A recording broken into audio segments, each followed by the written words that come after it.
I sat in the corner of the lawyer's office, knees tightly pressed together, my hands folded like a schoolgirl being scolded. But I wasn't a child anymore, and this wasn't detention. This was betrayal, laid out in manila folders and notarized documents. My aunt, Patricia, clicked her manicured nails against a polished oak table. She was dressed in a cream-colored pantsuit, pearl earrings swinging like punctuation marks as she nodded to the attorney across the table. "Let's move forward," she said coolly. "We don't want to keep dragging this out." "Dragging this out? We buried my mother just 2 weeks ago." The lawyer, a soft-voiced man in his late 50s named Mr. Keene, adjusted his glasses and cleared his throat. He looked at me, then quickly away, like he couldn't bear to hold the weight of what he was about to say. "Olivia," he began, "there's been a recent amendment to your mother's will. One that changes the distribution of the estate." My stomach flipped. My mother had told me everything would go to me. She wasn't rich, just a modest home in Oregon, a savings account, and some antique jewelry passed down from her mother. But it was hers. She wanted me to have it. We had no one else, no siblings, no cousins close enough to interfere. Except Aunt Patricia. "I'm sorry, what amendment?" I asked, voice cracking. Mr. Keene sighed. "Your mother signed a revised version of the will shortly before her passing. According to this version, the estate, the house, savings, assets, will go to Ms. Patricia Harper." That name echoed in the room like a death toll. Harper. She hadn't used her married name in years. Patricia had always been dramatic like that, single-name branding like a reality TV star.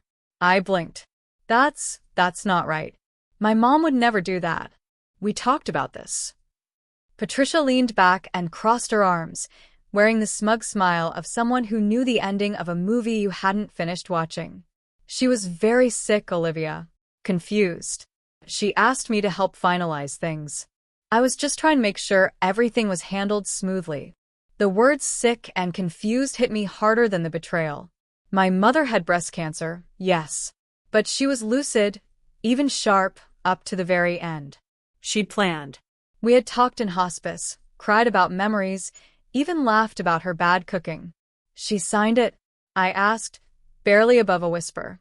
Keene nodded, though his face had guilt written all over it. "The signature matches. The witnesses verified it." I looked at him sharply. "And you're sure she understood what she was signing?" He didn't respond. Patricia spoke for him.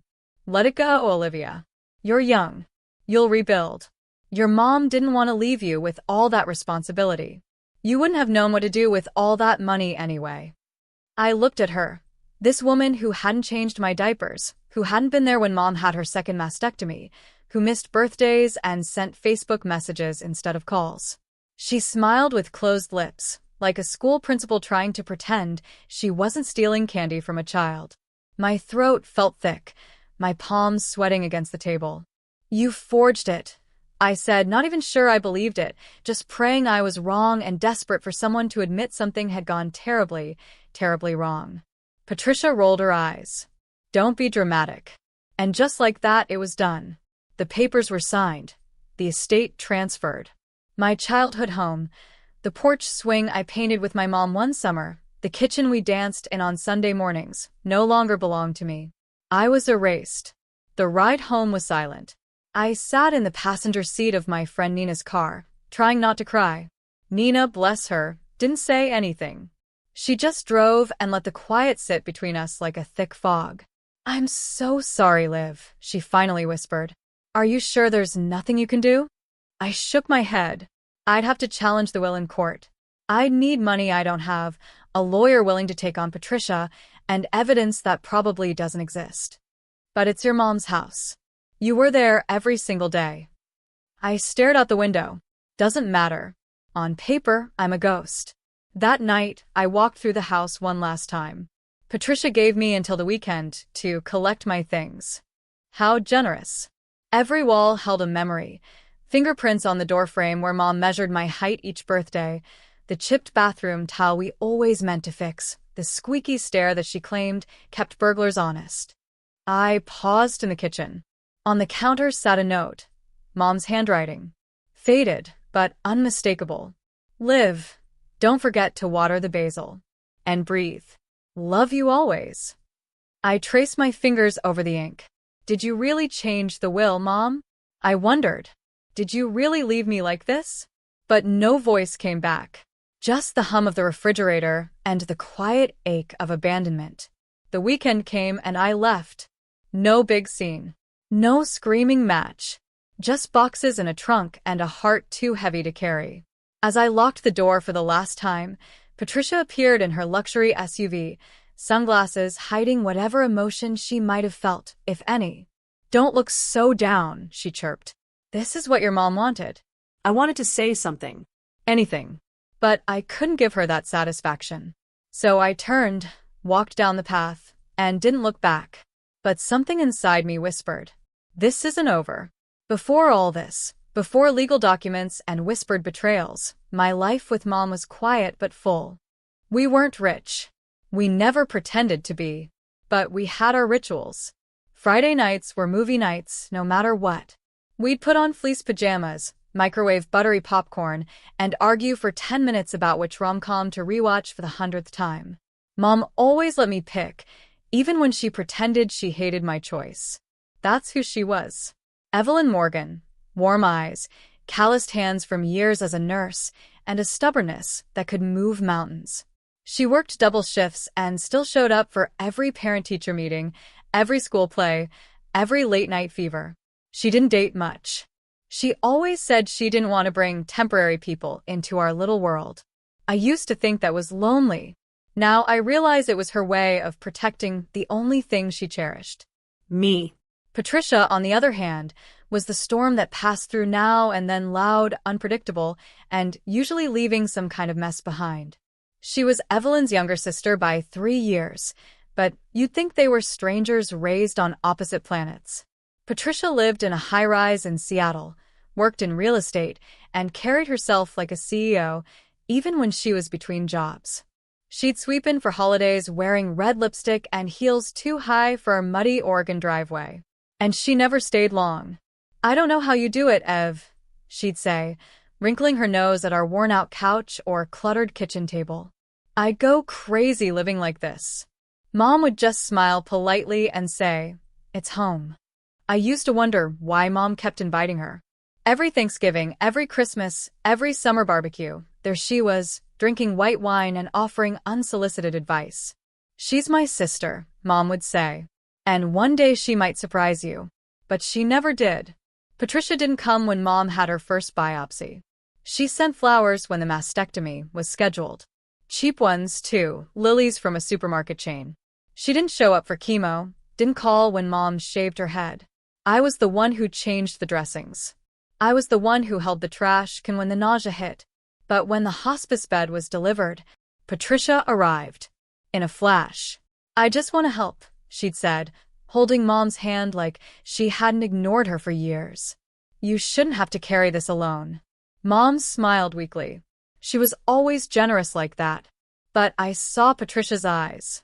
The way she looked around the house, the jewelry drawer, the folders on the desk.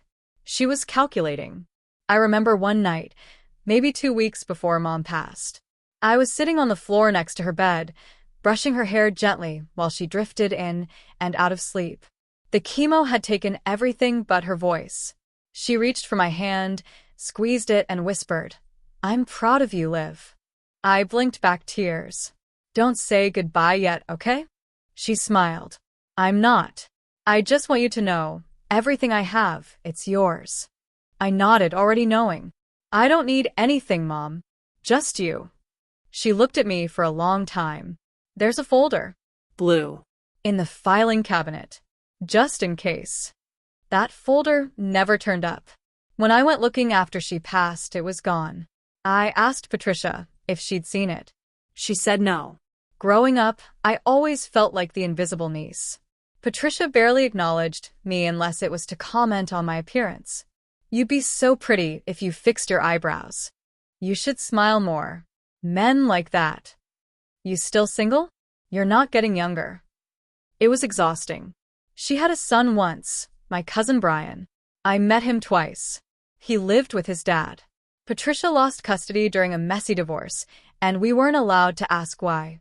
Brian never came around. I always suspected he didn't want to be found. And maybe now I understand why. School was my escape. I wasn't a straight-A genius, but I worked hard. Mom always said I had grit. When I graduated from community college with an associate degree in radiology, she cried like I'd just won an Oscar. "You made it," she said, hugging me in the front yard. "You're going to build something amazing." I promised her I would. She told me she was going to rewrite her will that summer to make sure things were secure for me. She said she'd add a note, explaining everything, in case she wasn't around to explain it herself. That was only a year ago. So much for promises. There was always a deep imbalance in our family, a quiet favoritism, though it didn't always look like love. Mom was the steady one, the caregiver, the one who remembered birthdays and stitched Halloween costumes by hand. Patricia was the shiny object, the prodigal sister who drifted in, dropped chaos, then left before the dust settled. Still, everyone gave her the benefit of the doubt. She's just got a lot going on. She's complicated. She's doing her best. But no one ever said that about Mom. No one made excuses for her exhaustion, her unpaid sick days, her lonely nights. And definitely no one ever said it about me. I think what hurts most isn't the house or the money or even the lies. It's the fact that people like Patricia always seem to land on their feet. And women like Mom, kind, loyal, good, end up being erased from their own stories. I tried. I really did. I visited every doctor's appointment, drove hours for second opinions, learned how to flush 4 lines from YouTube when the home nurse was late. I sacrificed weekends. I said no to job offers. I gave everything I had, and it still wasn't enough. Still, in the end, Patricia walked away with a deed. And all I got was a box of memories and the word stepdaughter, erased from a will that once had my name. But I'm not done. Because sometimes the people who are written out of the story find a way to write themselves back in. It started with a phone call I didn't expect. A number I didn't recognize. "Hi, is this Olivia Morgan?" Yes. "Who's calling?" "This is Karen from Morrison and Tate Law. I'm the estate attorney handling Evelyn Morgan's final affairs." My breath hitched. It had been 4 weeks since Mom's funeral. I hadn't even fully unpacked the last box of her belongings. "I understand you were close with Ms. Morgan," she continued, voice neutral. "I'd like to inform you that the probate process is underway, and your aunt, Patricia Bennett, has been named the primary beneficiary." I froze. Wait, what? Patricia Bennett is listed as the sole inheritor in the latest will we have on file. It's dated 5 months before Ms. Morgan's passing.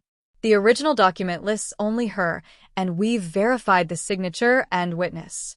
I nearly dropped the phone. "That's not possible," I whispered. She told me. She said everything was mine. I understand this may come as a shock. But as it stands now, Ms. Bennett will be inheriting the house, the car, and any remaining financial accounts. I didn't even respond. I just hung up. I called Patricia immediately. She answered on the second ring. Well, you heard," she said casually, like we were chatting over coffee. "What did you do?" I asked, my voice trembling. "Nothing illegal, if that's what you're insinuating." Evelyn updated her will. I didn't forge anything. But she told me. She said I was in the will. She must have changed her mind, Patricia said, too quickly. Maybe she thought I was more responsible. "You weren't even here." "I was there at the end."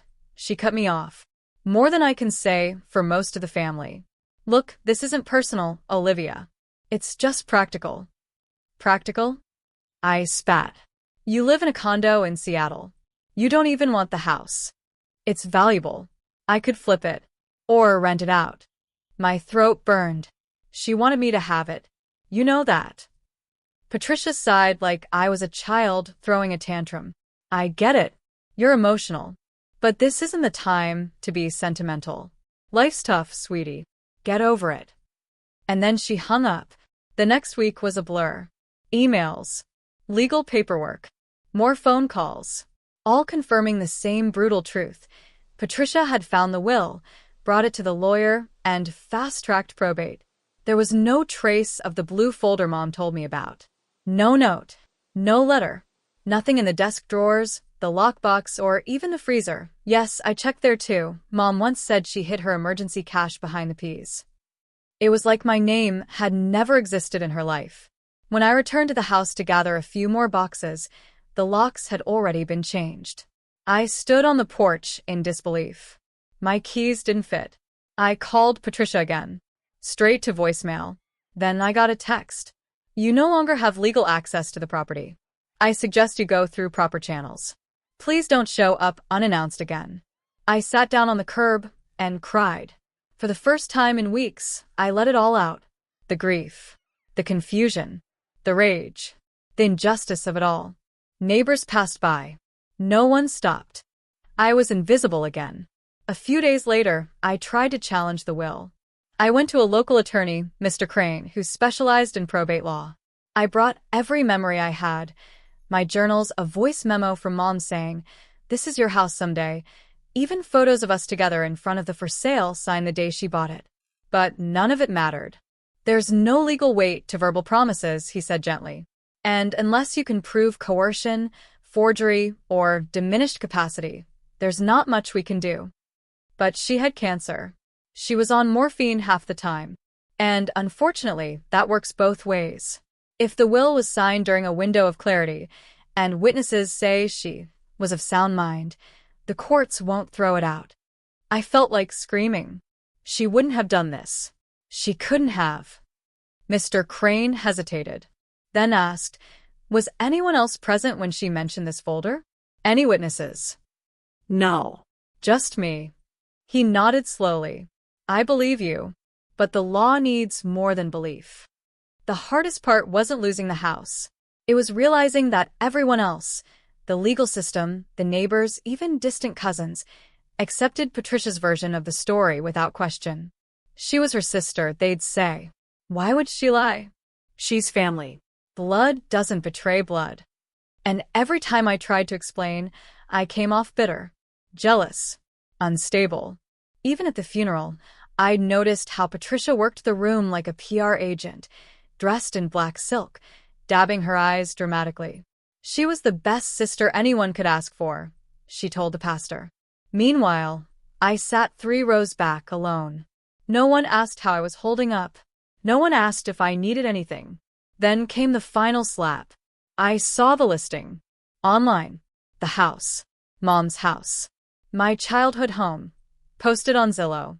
Patricia was selling it. For cash. Fast closing. The photos felt like an invasion. Our furniture still in place. Mom's quilt draped over the sofa. My ceramic mug with "World's Best Daughter" still on the counter. And the asking price? Way below market value. She wasn't trying to make a fortune. She just wanted it gone. Scrubbed clean. Like I never lived there. Like we never mattered. The next morning, I got another email. A cold, clinical message from a real estate firm. Dear Olivia, you are receiving this courtesy notification as a previous occupant. Please remove any remaining personal items from the garage within 48 hours. After that, we cannot guarantee their protection. I stared at it in silence. This was my life now, reduced to a courtesy notification. I didn't fight it. I didn't scream or storm the house or start a war. Instead, I rented a U-Haul. I showed up early before sunrise. The house looked smaller now. Tired. Like it knew it was being let go. I unlocked the garage with the spare key I had taped inside the garden gnome 3 years ago. Inside, I found 3 boxes. Labeled Olivia in faded Sharpie. One had my yearbooks. The second had old sweaters. The third had Mom's cookbooks, the ones she promised we'd use together someday to host our first Thanksgiving. I loaded them silently into the van. Then I stood in the driveway for a long, long time. I didn't say goodbye. Because this wasn't goodbye. Not yet. Not for good. After I returned to U-Haul, I didn't go back to the apartment. I drove to the lake instead. Not to do anything reckless, just to sit. To breathe. The water was still glass-like. It didn't care about my grief. The ducks moved across it like nothing had changed. For a long time, I watched the ripples spread and fade. Then I pulled out my phone and did something I'd never done before. I deleted Patricia's number. I didn't block her. That would have meant I wanted her to try again. No. I deleted her. Erased. As if she'd never existed in my contacts. That small act started something bigger. Later that week, I sat down at my desk and opened a spreadsheet I'd kept for the last 6 years. It was called Family Support Tracker. Every holiday trip I paid for. Every loan I never asked to be repaid. Every gift card sent when someone couldn't make rent. Thousands of dollars. Dozens of acts of service. Zero gratitude. I stared at it for a long time before hitting delete. Then I logged into my bank account and canceled the auto transfer to my cousin Tyler, the one I'd been sending money to every month since his 3rd failed rehab stay. I didn't announce it. Didn't explain. Just silence. I stopped checking in. I used to text my Aunt Lisa every Sunday. Just checking in. Hope you're doing okay. Let me know if you need groceries this week. She hadn't replied in over 3 months. Not even a thumbs up emoji. So I stopped. And you know what? No one noticed. Not for a week. Not for 2. Not even when the family group chat went quiet without my memes or reminders about birthdays. It was like I'd never been there at all. But my life began to feel different. Lighter. Quieter. I still had the pain. The loss. The sting of betrayal. But without the constant noise of everyone else's needs, something opened up in me. Space. For the first time in years, I went a whole weekend without doing anything for anyone else. I drank my coffee hot. I walked without my phone. I slept in without guilt. I even started cooking again, not out of duty or nostalgia, but because I missed the rhythm of it. Garlic. Olive oil. Sizzling onions in the pan. It was like I was slowly returning to myself. Then came the real test. 2 weeks after I disappeared from their radar, I got a voicemail from Tyler. Hey, Liv, hope you're okay. My rent's late, and Mom said you usually cover me this time of month. Just wondering if you could Venmo, like usual.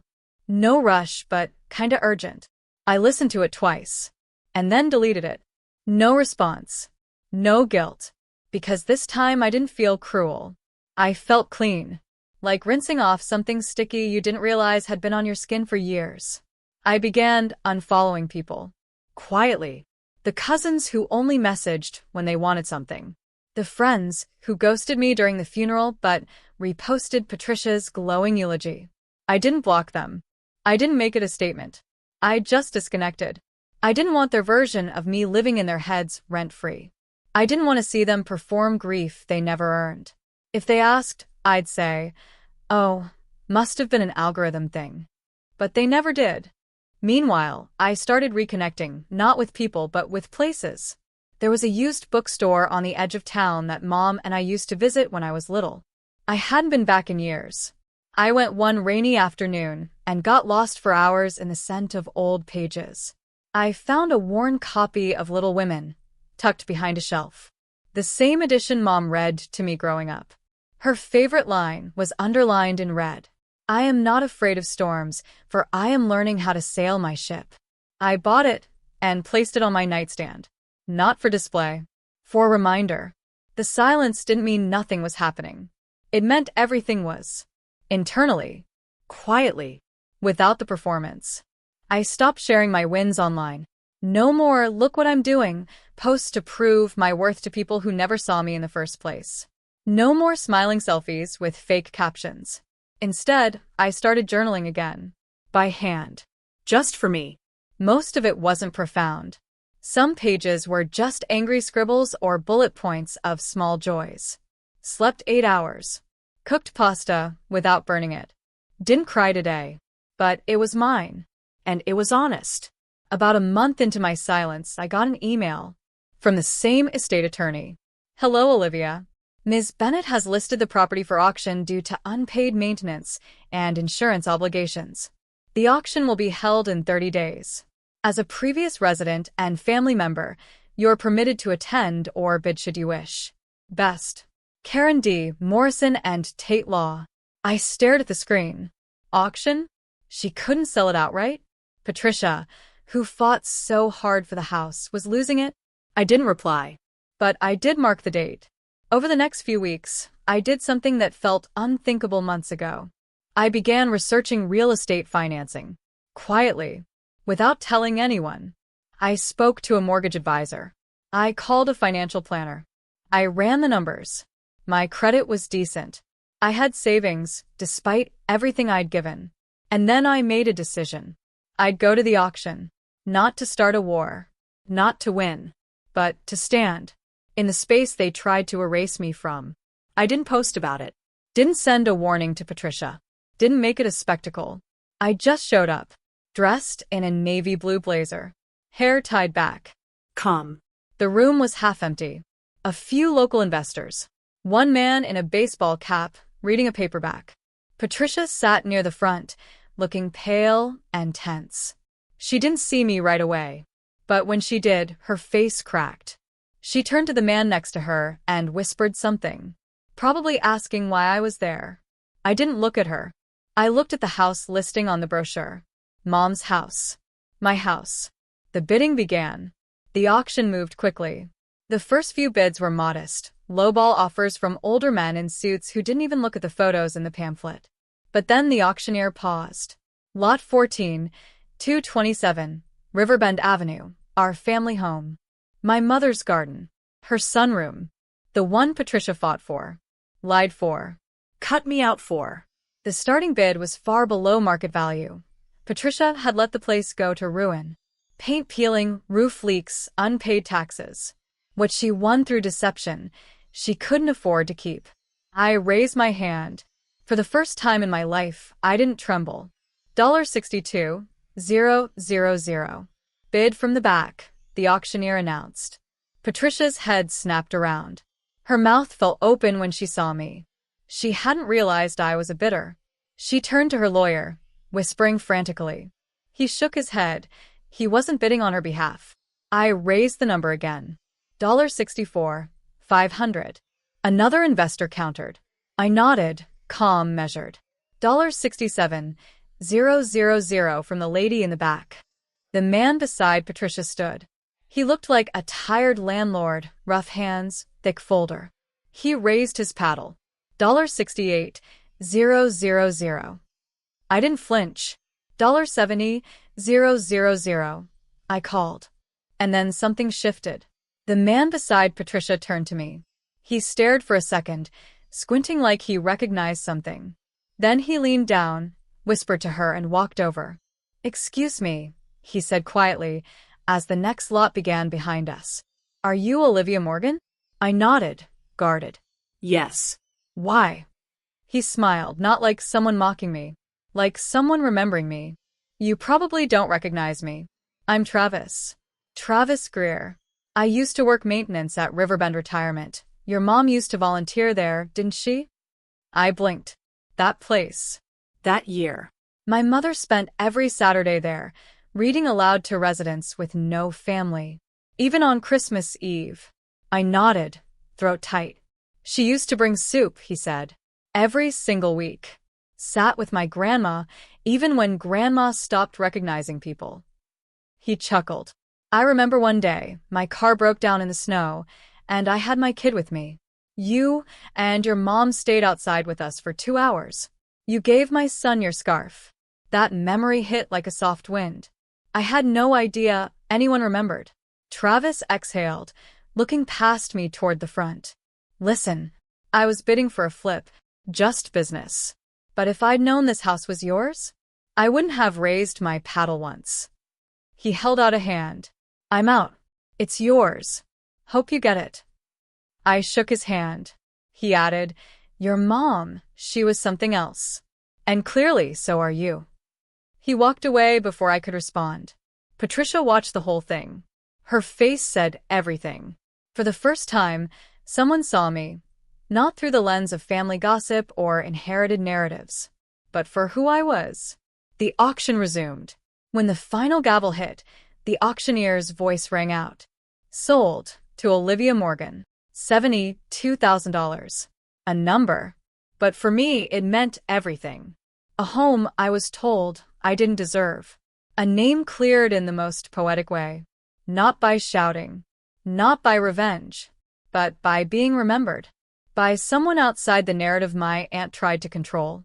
Outside the hall, the sky had turned golden. I clutched the deed paperwork as I walked toward my car. And that's when it happened. Patricia followed me. "Olivia," she called. Not a shout, more like a plea. I stopped, slowly turned around. She looked smaller than I remembered. Not physically, but spiritually. Like the years of control and manipulation had finally stopped feeding her. Her voice was thin. "I didn't know you were going to be here." I said nothing. She shifted, uncomfortable. You really bought the house?" Still silence.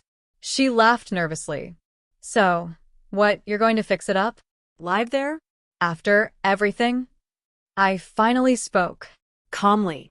"After everything, yes." She exhaled, arms folding. "You really think you earned it?" I tilted my head. "No," I said. "I don't think I earned it. I know I did." And then I got in my car and closed the door. I didn't wait for a comeback. Didn't leave the window open.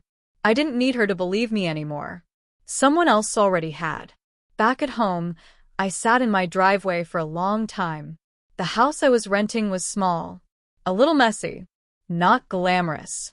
But it was quiet. Mine. I pulled out my phone, not to post, not to call, but to listen.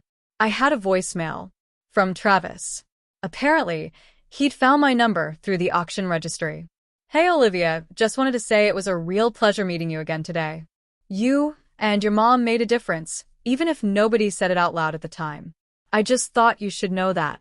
This world tries to chew people like you up. But you're still here. And I'm glad you got the house. Feels like things came full circle. Take care." I sat in silence after it ended. Tears didn't fall, not yet. But my throat ached. That voicemail? That was the first time someone had ever thanked me for simply being who I was. The next day, I visited the house. Keys in hand. No fanfare. Just me and the creaky wooden steps. The air smelled like mildew and abandonment. The garden was wild.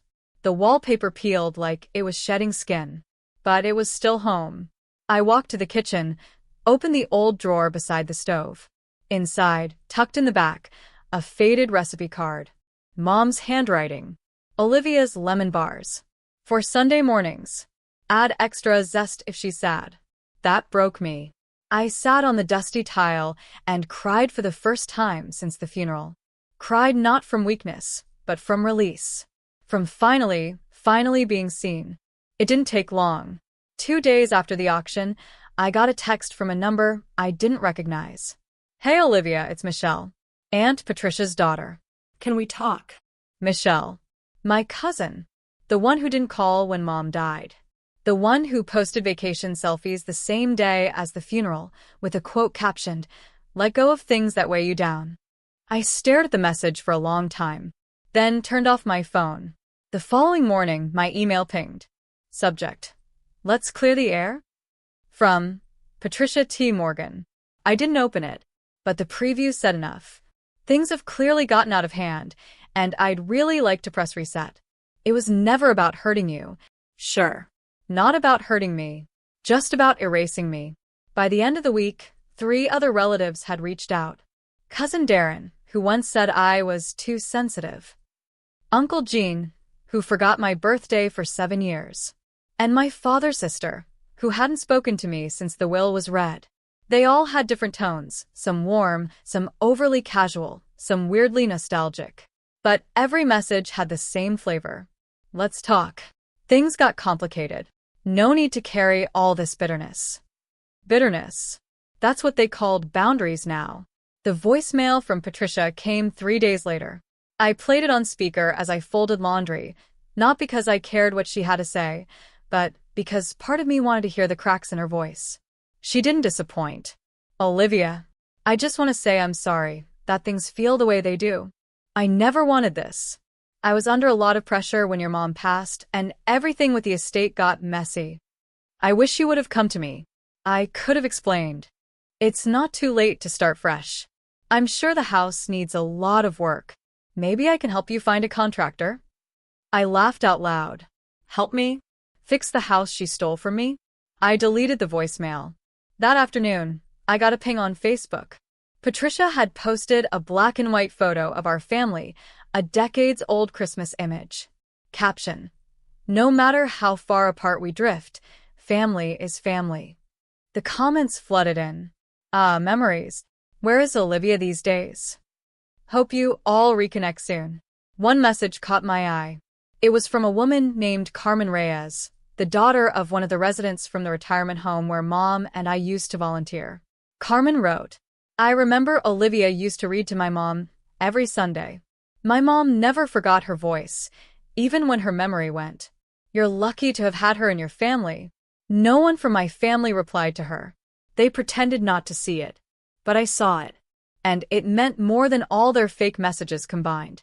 Later that night, Michelle called. This time, I picked up. "Olivia," she said brightly, as if we'd just bumped into each other at Target. "Hey," I said. There was a pause, like she expected me to do more. "How've you been?" she asked. "Been fine." "Well, look," she rushed.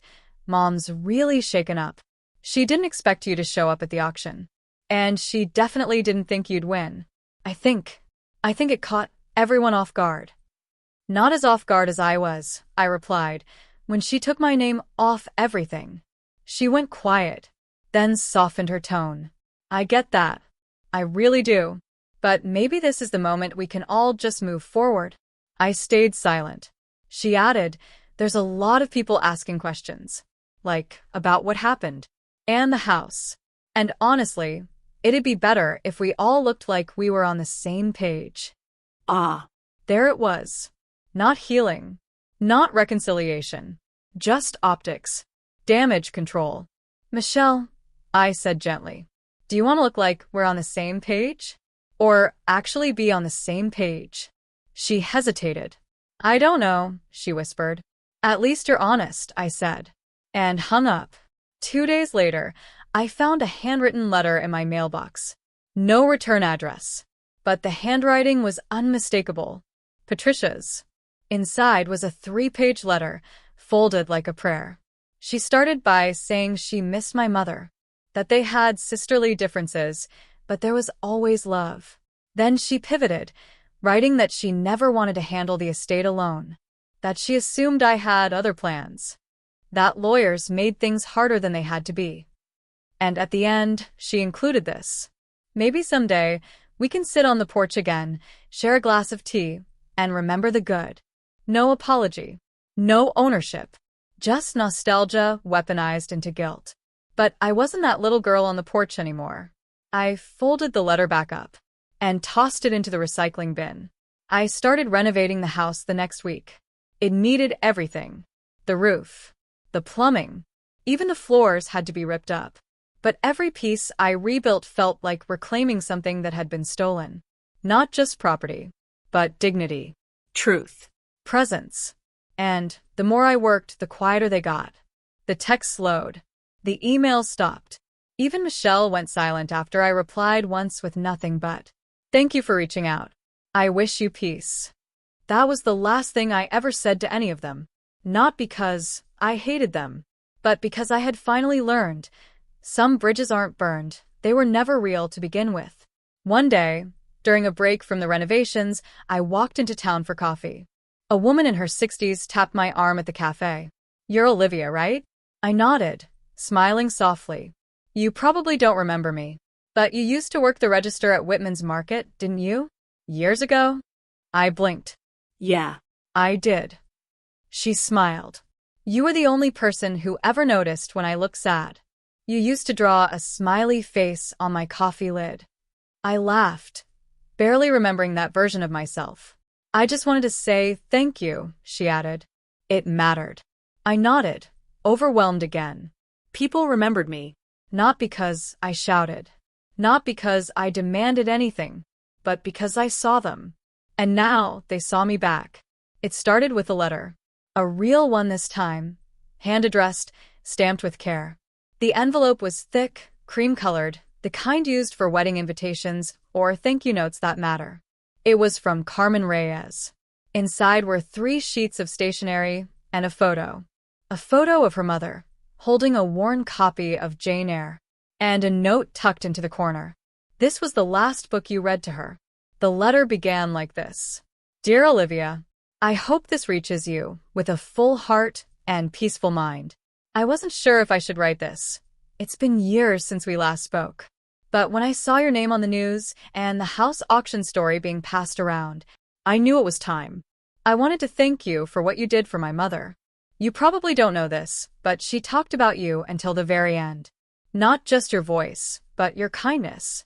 She said you made her feel human again, not just like a patient in a place people forgot. My eyes burned. I set the letter down, let the tears come, unhurried and warm. For all the people who had erased me, here was someone who remembered the parts of me that mattered. Who remembered my mother, not as a woman with cancer, but as a woman with dignity. I picked up the letter again. I also wanted to tell you something I didn't back then. The day my mom passed, she whispered something I didn't understand until recently. She said, she has a light in her that no one can dim. Not even family. I thought it was about me. But now I know it was you. I hope you know. You didn't just show up to read books. You showed up in the moments when it mattered most. You made her feel like she mattered. And that means you matter too. More than they ever made you believe. I don't know how long I sat on the porch that evening, letter in my lap, heart open like a window finally letting in the breeze. The sunset bled gold across the rooftops. And for the first time, I wasn't thinking about what I'd lost. Only what I'd carried through the fire. Myself. That week, I printed Carmen's letter and framed it in my hallway, right beneath a photo of Mom, smiling, wild-haired, holding my hand at the beach. I wanted every visitor to see it, not for validation, but as a reminder that kindness doesn't vanish. It echoes. It circles back, sometimes in words, sometimes in the way someone says your name like it means something. The next morning, I got an email from a woman named June Thomas. She ran a local nonprofit for women transitioning out of incarceration, helping them find housing and community. She wrote, Hi Olivia. I heard from Carmen Reyes that you're renovating your aunt's old house. We're always looking for safe homes where women can land softly. If you're open to it, we'd love to talk. There aren't many people in this town who open doors. Carmen said you're one of them. I stared at the screen, not just at the words, but at what they meant. My house, the one that was stolen from me, the one I reclaimed, could become a home for someone else's healing. It felt like my mother's voice was in that message, like her legacy wasn't buried. It was blooming. I met with June a few days later. She had silver braids and a voice like a lullaby. She toured the house and smiled as she walked each room. You've made this space sing again, she said, touching the wall near the fireplace. It used to feel like a place where love died, I admitted. She nodded gently, but now it feels like a place where love survived. That night, I stood outside under the stars. The air smelled like fresh paint and late summer. I closed my eyes and whispered, Thank you, Mom. And I swear something brushed my cheek, like wind, or blessing, or both. 2 weeks later, the house was filled with life, laughter, Healing. June brought in 2 women to stay, both of them younger than me, both of them soft-spoken and raw. One of them, Mariah, sat with me on the porch after dinner. You don't know what this place means, she said. After everything, this feels like a miracle. I smiled. I do know, I replied. I just didn't know the miracle would be mine, too. Later, after they'd gone inside, I opened my journal and wrote something that had been sitting in my chest for weeks. I didn't need them to give me a seat at the table. I built my own. And when I did, strangers became family.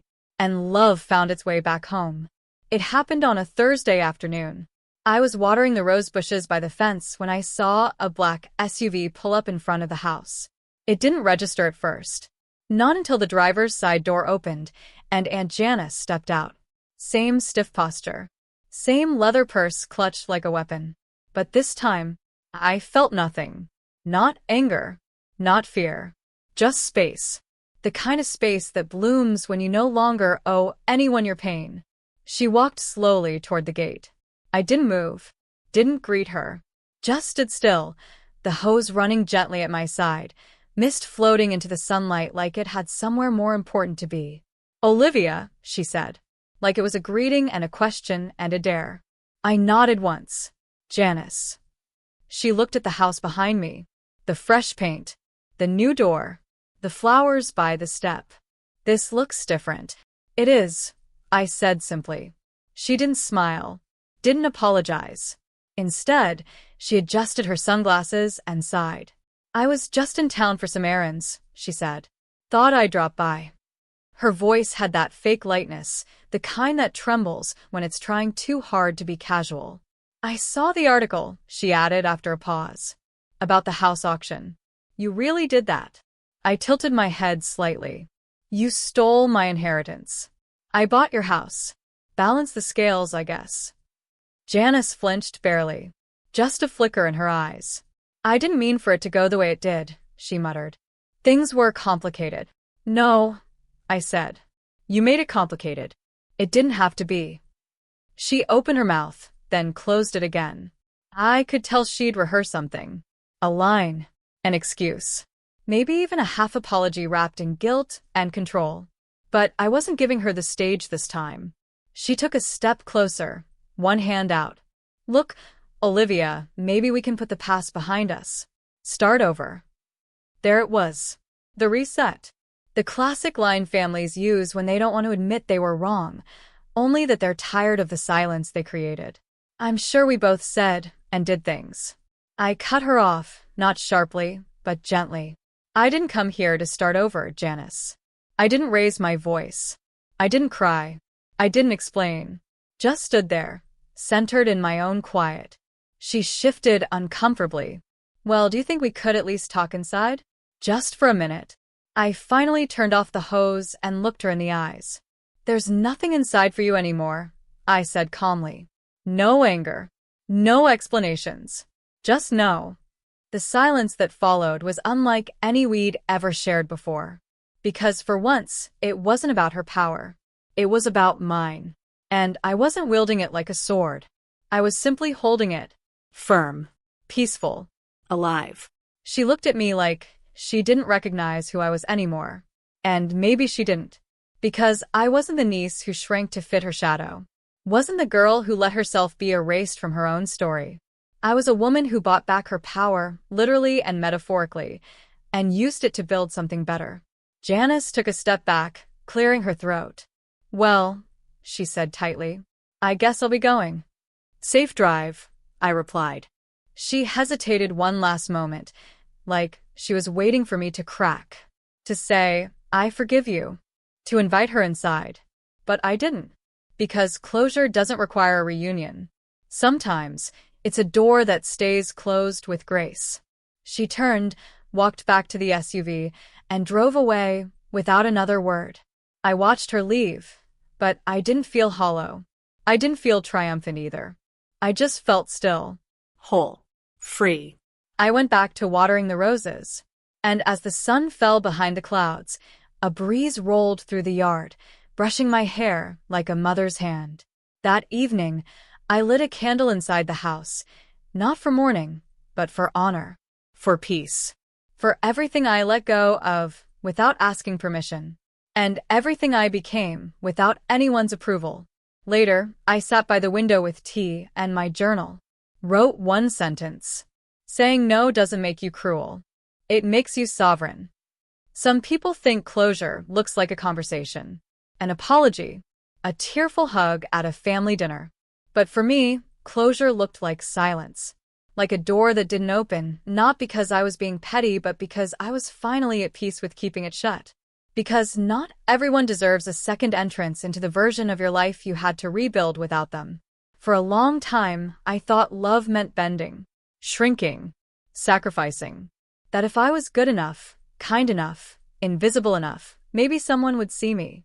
But here's the truth I want you, yes you, to carry if you've been made to feel small in the spaces you were supposed to feel safe.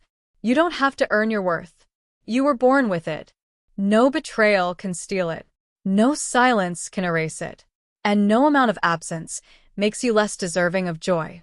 I didn't get the family reunion I used to daydream about. I didn't get justice in the way courtrooms define it, but I got something better. I got me. The me that laughs out loud now. The me that paints the walls the color I love, not the color someone else demands. The me that lets go without looking back. Maybe you're sitting there, watching this, thinking, but my story's different. They were supposed to love me. They still might. And maybe they will. But let me ask you this. Do you love you? Do you show up for your own heart the way you keep showing up for theirs? Do you defend your peace the way you defend their name? Do you give yourself permission to leave the door closed? If your answer is not yet, that's okay. It took me years. Took me betrayal, heartbreak, a soul estate, and a front lawn standoff. But you'll get there. One quiet decision at a time. And when you do, you'll realize that walking away wasn't the loss. It was the beginning. To the person watching this who's felt erased by their own blood, I see you. To the one who gave and gave only to be left out of the will, the photo, the text thread, I feel you. And to the one who thinks it's too late to take their power back, I promise you, it's not. Your story isn't over. You're not too broken. You're just getting started. I'll leave you with this. Sometimes the loudest act of self-love is the quiet decision to stop explaining yourself. Let them wonder. Let them spin their stories. Let them miss the version of you they thought would stay small forever. Because you're done shrinking. You're done knocking on locked doors. You're done begging to be believed. You're already home.